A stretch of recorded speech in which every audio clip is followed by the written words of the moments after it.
Hi everybody, today we're going to continue to talk about truth tables by building and evaluating logical expressions.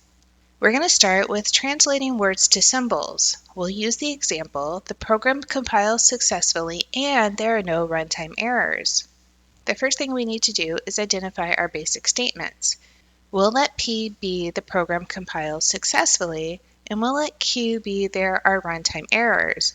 Notice I didn't include the negation inside of my statement Q. Now we'll put in our connectives, and we have two. We have and, which is a conjunction, and we have no, which is the negation. We can write our statement as P and not Q. Once we have our statement, we're ready to put together our truth table.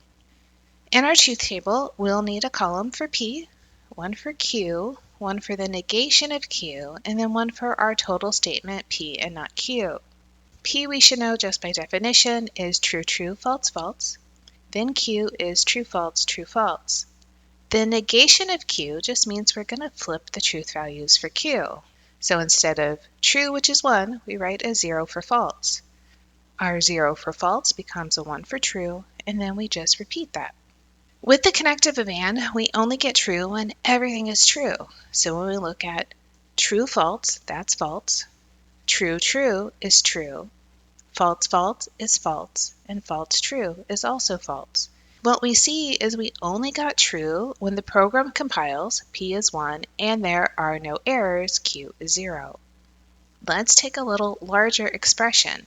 This time we have the user is authenticated and has admin privileges, or the system is in maintenance mode.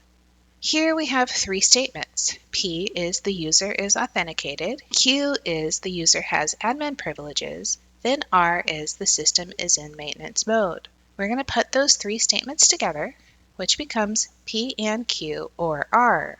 Notice I used parentheses because I had a comma that says P and Q happened first together before we join that with R. Now we have a larger truth table. We need a column for P, one for Q, one for R. Then we'll put P and Q together, then finally we'll put the whole thing together. P starts for true, four falses. Q is going to go in pairs of 2, so 2 true, 2 false, 2 true, 2 false. Then R will be true, false, true, false, true, false, true, false. Again, we're using the connective of and, which means P and Q will both have to be true to get a result of true. So our first two entries are true and true. The rest of the rows have a 0, so the rest of the entries will be zeros. Now we're ready to put the whole thing together. Because my connective is or, I only need one true for the final statement to be true. That means true, true is true, false, true is true, true, false is true, false, false is false. Then I have true, false is true, false, false is false, true, false is true, and then false, false is false. Let's try one more. This time we're going to negate a compound statement. And we're really thinking what happens when the negation applies to the entire expression. We're going to use the statement, it is not the case that the process is running or waiting. Let's start small. Let's just identify what our statements are.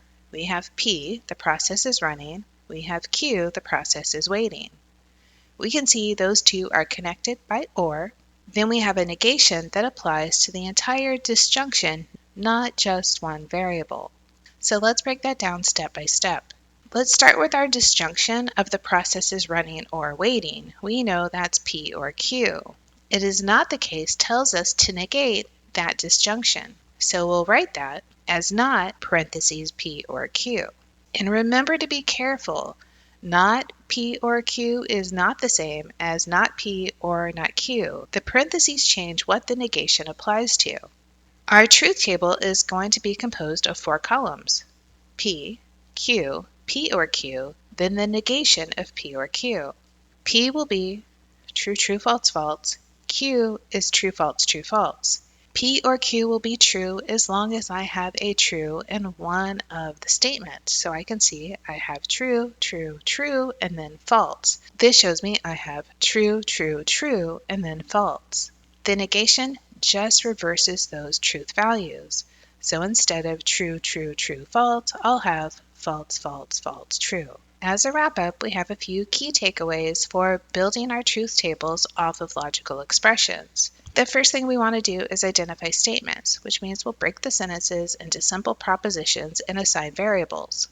Then we'll map out our connectives. So we'll translate keywords like and, or, and not into their equivalent logical symbols. From there, we'll build our truth table, which means we need to evaluate sub-expressions step by step before we get to the final result. And don't forget to watch for scope. Watch for what the negation applies to and where you might need parentheses in the statement.